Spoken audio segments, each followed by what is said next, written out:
Plan, shoot, edit, and deliver video in 6 hours or less. This is what students participating in Center High School's 5th annual 6-hour film festival did earlier this year. We have 6 hours of time to be able to shoot, film, edit, tweak things, and prepare for STN. I think that was the best thing.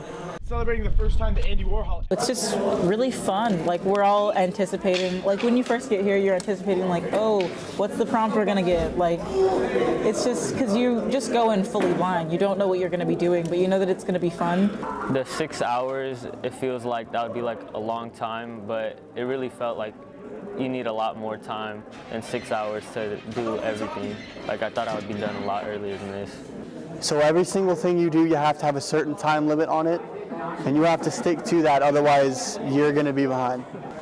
I'm a little bit surprised that we stayed on schedule the whole time, honestly, but yeah, it's surprising that we stayed on schedule.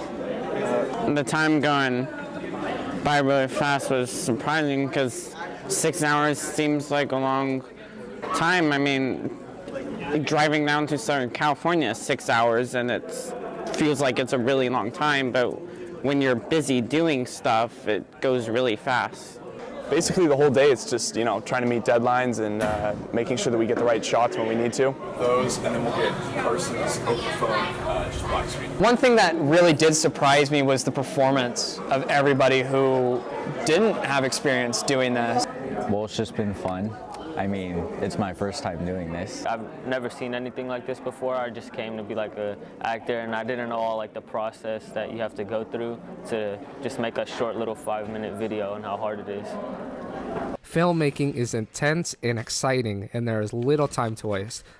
That's why lunch was provided while the filmmakers ate on the job. Well, the participants in the film festival have been working pretty hard, so we provide a sandwich, some chips, and some water for them to make it through the second half. We've got 3 hours to go. It's going by really quickly. This year, the theme was called Deadline Dilemma. The required phrase was, "I thought we were talking." Hey man, I thought we were talking. And finally, they were required to use a prop that was provided, but not for the original purpose. The prompt was really broad, so there's a lot of things that we can shoot and come up with the subject that we were given. Our story is about some disrespectful students who made me, the teacher, real angry. So, you know, the teacher has to get his revenge. Hello, class. Sorry, I'm late. So there's a countdown on a bomb, and he has to choose a wire. So it's a simple one, but it works well. She has to like go to prom with someone, but there's only 2 guys left to ask, and like both of them suck. So she's just like, one of them was like, "Oh, I thought we were talking," and she's like, "Oh, actually, I've never talked to you ever," and it's just it's just dumb. Yeah, it's goofy. Well, those are the only 2 guys left now. We use a plunger as reviving somebody through CPR. Having to use the plungers, it's just a really random prop, I guess. Didn't expect something like that. Once we realized that the plunger stuck to his head, we kind of just went with that. I actually didn't really think that the teachers would be all that willing to be in the videos, but they seemed pretty okay to be in it. We actually had one of the teachers featured in our video, and she acted pretty good, and she did everything we needed her to. It's an amazing local competition. Like, we get in here, you know, I didn't have a mouse for my laptop. I went over to talk to Del Oro, and they just gave me an extra mouse that they had. It's such a it's such a tight field because everybody here wants to win, but we all, like, we want to support each other. Like, we're all here to do one thing, and that's to make a video. If you're looking to have this type of thing in your future, making videos or being in videos or just editing them, then this is definitely something you want to try because it lets you compare yourself to other schools and how other people do. And beyond that, it's just a really fun experience to be able to do. The student movie makers enjoyed the experience and are looking forward to another chance at the 6th annual Center High School 6-hour film festival.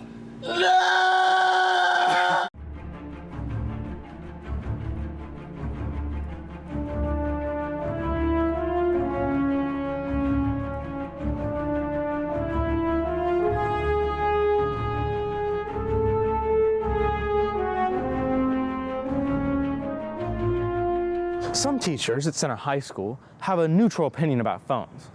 Oftentimes, their students can have them out, but other times, they want them to have them away. Phones can be a tool, you know, and they can be useful, and I'm actually going to have students use their phones in an assignment. Some teachers at Center High School have a really negative opinion about phones, and they make their students put them away before class or not have them out at all.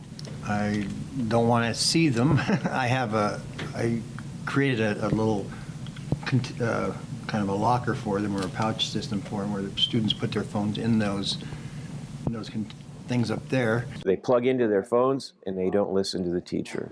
They could be a help. A lot of times people can use it to search up something that they forgot in class, or to just text their friend and tell them what was the homework. If you don't have a computer, and your phone is a computer essentially, so if you're doing research or whatever, accessing information on your phone, I think is an awesome thing. I think it's a good idea to sometimes use it for educational purposes. I think we should be allowed to use them for that. I think that they think they need more freedom, since they're students. They were always carried as a child. They were always like taught what to do, told what to do, but once they get a cell phone, they believe that this is theirs, they can do what they want. I know it's hard. It's like an addiction. I think that what happens is that you just want to, you get a text or you get something and you want to respond to it. What's the punishment if a student has their cell phone out in your class? In my class, I now have a 1 day suspension. Turn them upside down and shove them all the way to the corner. It seems like this battle for the phones will go on for some time, because people have to adapt to things that they don't fully know, and that sometimes takes a while. So we'll have to wait and see how this plays out. Reporting for CTV, I'm Thomas Rayford, signing off.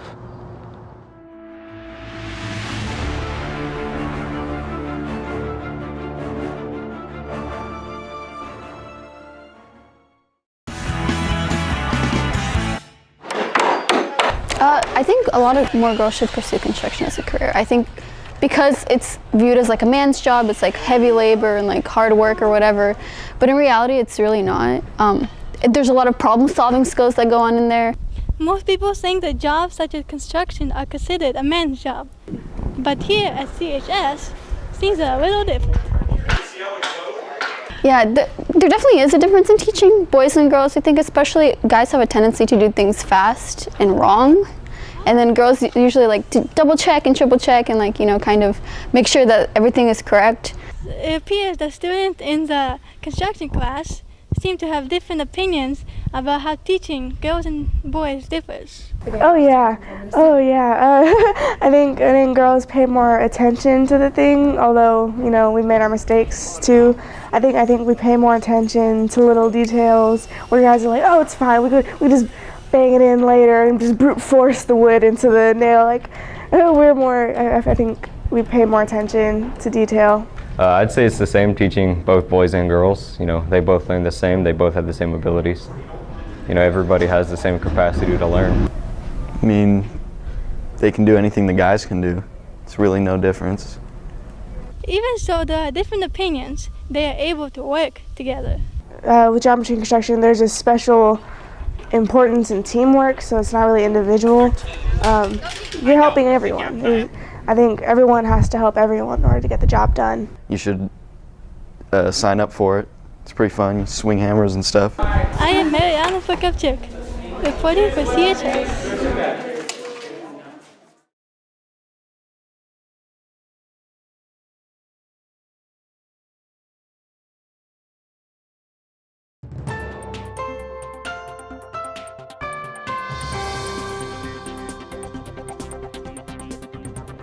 The annual Geometry, they're a group of interns learning how to be PE teachers through the Sac State University program. Let's go meet them now. Hello, Mr. Wall. Hello. There are many people who think PE is just a time for kids to have a recess. I know there is a lot more to it. And PE teachers like you need to go to college. So what type of education have you had? Yeah, I did go to college. First, I went to UC Davis, where I got my bachelor's degree. Then I went to St. Mary's College of California, where I got a master's. And now I'm at Sac State getting a teacher credential. Thank you very much. Thank you. Ms. Falk. Hello there. Can you explain what you do during a lesson in PE? I sure can. Usually I start out by going to a classroom and getting the entire class of students ready for PE. I take them outside wherever I've set up my PE area, and then we do a warm-up, we talk about the day, and we actually do our activities. At the end, we do a closure. I ask some questions, and then everybody gets to go. Thank you. Kids that are allowed to be active for PE have better attention spans, so they can do better in the classroom. It's a win-win. According to the government's physical activity guidelines, kids should get at least 60 minutes of physical activity each day. Kids spend so much time at school, it makes sense PE should be a regular subject taught every day. Unfortunately, teachers often feel pressure to use all their time teaching us kids how to read better and learn math. But we can't ignore the fact that a third of USA kids are overweight or obese, which can lead to diabetes, high blood pressure, and high cholesterol. PE can be improved all of these things. It also improves our fitness and helps build strong bones and muscles. You must see a lot of happy children throughout the day. What do you like about teaching PE in elementary school like North Country? That is a great question. I love teaching kids something they've never tried before and then seeing the moment in time when they get it. I call it the light bulb moment. The light bulb goes off in their head and they say, oh, I can do that. That's my favorite part. Thank you, Miss Falk. You're welcome.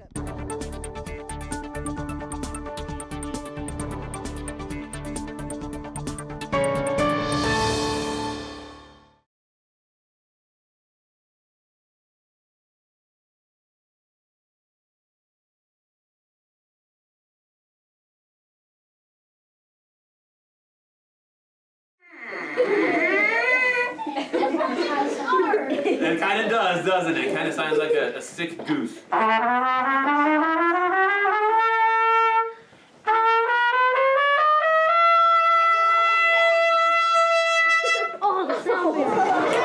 got the actions? Pretty easy, right? If you're not sure, first graders watch this. The fifth graders are pretty much pros. Action songs. Right. Once there was a snowman, snowman, snowman. Once there was a snowman, tall, tall, tall. In the sun he melted, melted, melted. In the sun he melted, small, small, small.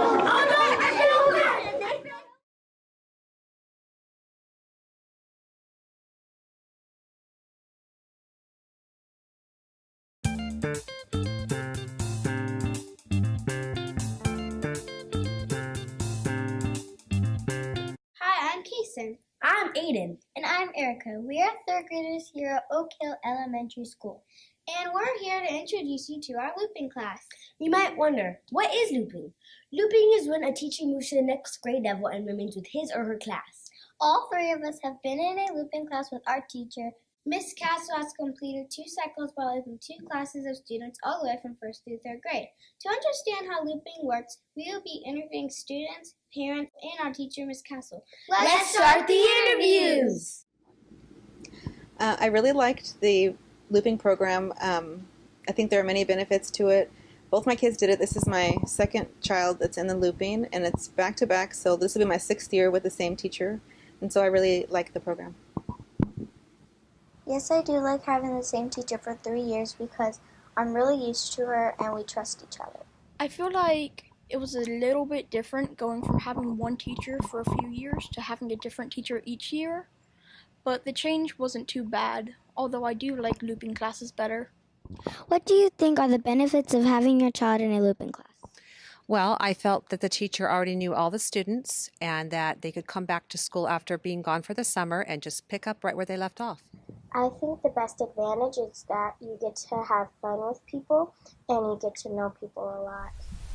And I would recommend a looping class for other parents with children. One of the reasons I think is because it allows the teacher to really get to know each student and their different learning styles, so that at the beginning of the year there's not this long period of downtime where they are trying to assess the students. They kind of already know where they are and they just get to roll right into the next lesson plans. Did you like having the same group of kids each year or a different group of kids? I like having a different group of kids because it opens you to different experiences, like having new friends, like rather than having the same group. I don't find any downsides to looping. I think there's all positives, and hopefully more schools decide to do it. I feel very fortunate to have had this experience of teaching looping classes. Watching individual students mature and grow over the course of 3 years has been very rewarding. When we have started our second and third grade years, I've been able to just pick up where we had left off the previous year. I already knew right at the beginning of the year which students I was going to need to give some extra support to and which ones would need to be challenged. I also knew at the beginning of first grade how I wanted the students performing academically at the end of third grade and was able to lay down the foundation and continuously build upon it each year. There is quite a different bond that I have with the students and that the students have amongst themselves by the time we're in third grade together. There is such a feeling of comfort and trust in the classroom, which I think helps facilitate an enriching learning environment. Even though I feel this has been a successful program for me, unfortunately, it won't be continuing at our school site. To really make this program work, there needs to be more teachers willing to teach this way, and we just don't have that here. I am, though, very appreciative that I was given this opportunity to teach these looping classes these past 6 years. I'm being honest, there's nothing that I disliked about my looping class. There is nothing that I dislike about being in a looping class. I didn't dislike anything about my looping class. There isn't anything I dislike about looping class. It's really fun.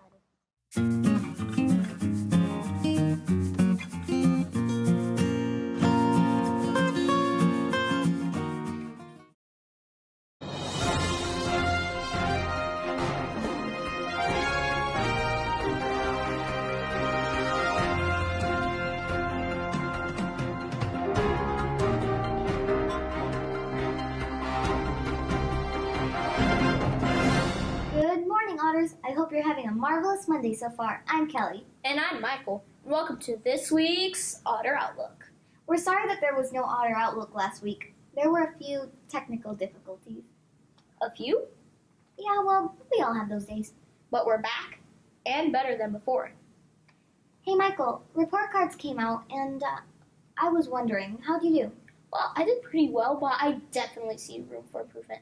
I'm going to make my third trimester my best. That's a great plan.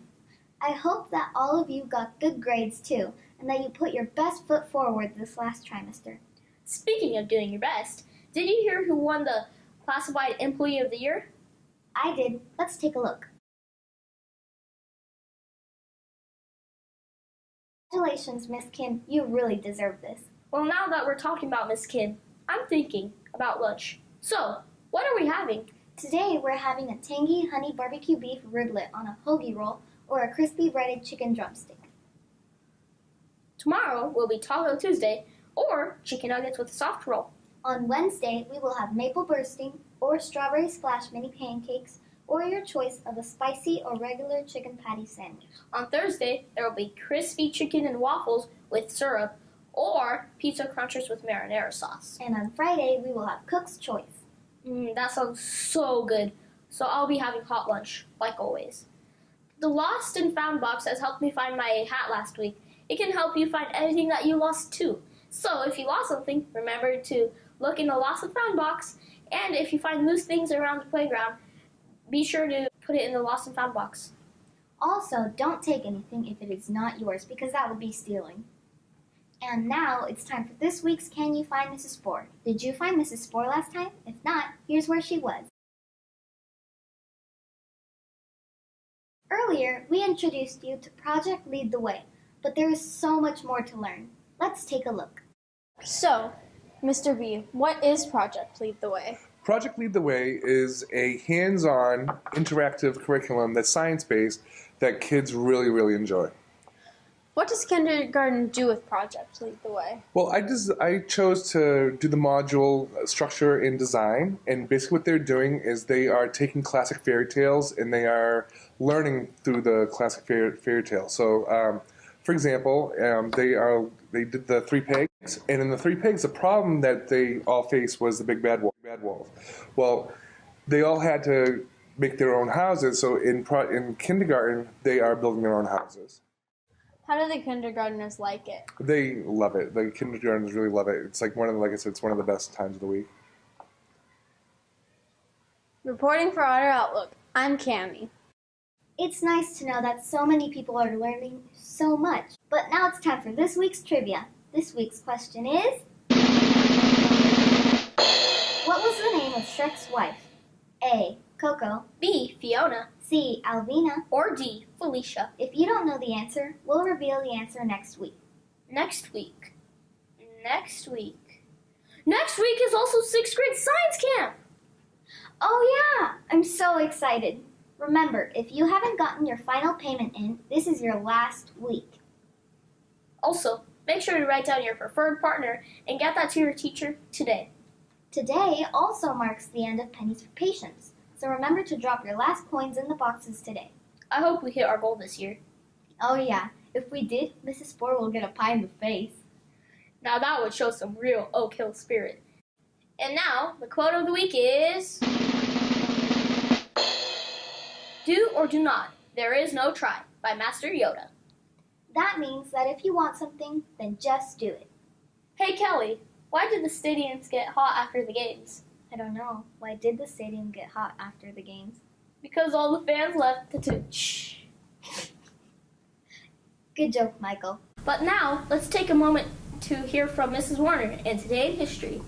Today in history, on February 26th in 1933, there was a groundbreaking ceremony to begin to build the Golden Gate Bridge in San Francisco. In 1919, the Grand Canyon in Arizona was established as a national park. Much to Mr. Domek's disappointment, in 2009, supermodel Gazelle married NFL New England Patriots quarterback Tom Brady. And in 1983, Michael Jackson's Thriller album hits #1 and stays there for 37 weeks. Back to you. Thanks, Mrs. Warner. Have you put together your kickball team yet? Not yet, but I am working on it. And you will need to get your teams together soon because this year's tournament is Saturday, March 3rd. Last year it was great. This year it should be even more amazing. But we still need some teachers to sign up to be team captains. So teachers, what are you waiting for? I know what I'm waiting for. What? I'm waiting to hear who's caught doing the right thing. Then let's get to it. Hi, my name is Ashley. And I'm Erica. And this is the Green Beret Raffle. Hunter from Mr. Reese's class. Kevin from Mr. R's class. Catalina from Miss Button's class. Emma from Mr. Sophus' class.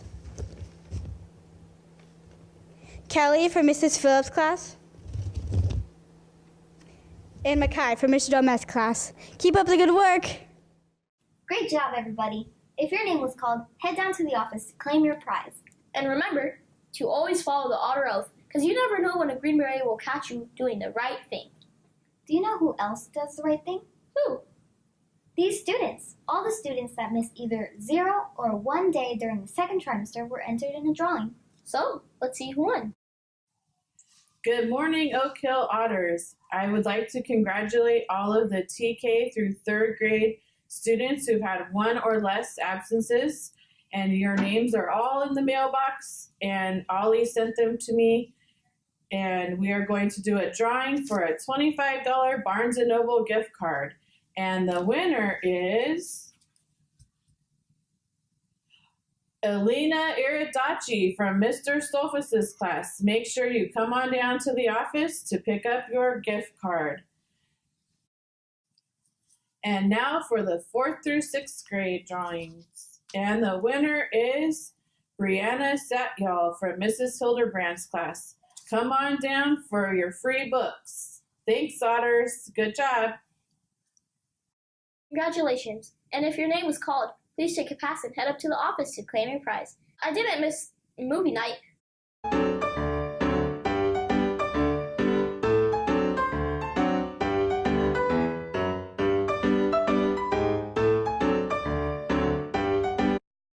And now, please stand for the pledge.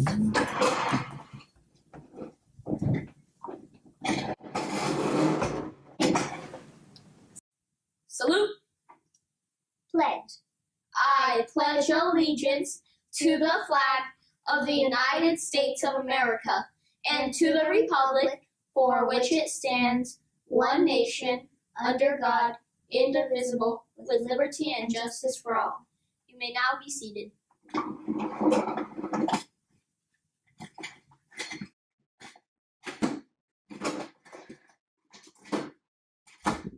Before we close for the week, let's turn it over to Lexi and Mrs. Phillips, kindergartners, for an update on their recycling program. Hi, I'm Lexi, and we're back here with the kindergartners to see how they're doing for the Mustard Seed School program. So, how's it going? It's going great. We have made over $200. Keep recycling cans and bottles. Here are our bins. Reporting for Otter Outlook, I'm Lexi. Now back to you. Thanks, Lexi. And remember to be safe, responsible, respectful, and ready. Have an honorific week!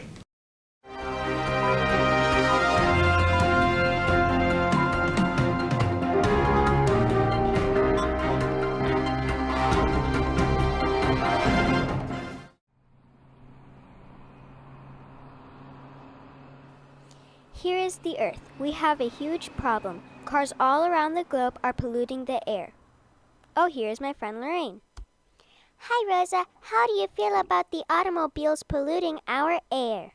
I don't like it one bit. Car pollution causes acidic rain that harms me when I fly, and my baby birds back at my nest are exposed to the rain. I feel bad for them.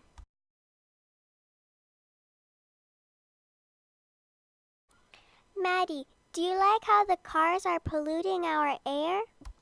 Nope, it's the worst. When I want to go to a flower and pollinate, the smell of exhaust in the air confuses me. I have to smell my way to a flower. Also, I eat nectar from flowers. So if this problem continues, I might not get enough food.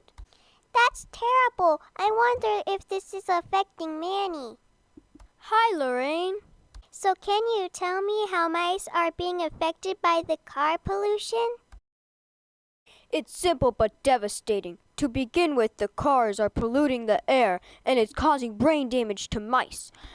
People need to substitute, not pollute. Here's a list of all the different things you can do to help stop this. Number 1, walk or run. Number 2, you can ride a bike. Number 3, you can carpool so you will pollute less. Number 4, go multiple places in one trip. Number 5, use battery-operated cars. Number 6, make sure that your car is in good condition so that it won't pollute so much. Be smart, say no to cars, and use a substitute. But remember, don't pollute! Don't pollute! For more information, go to windows2universe.org.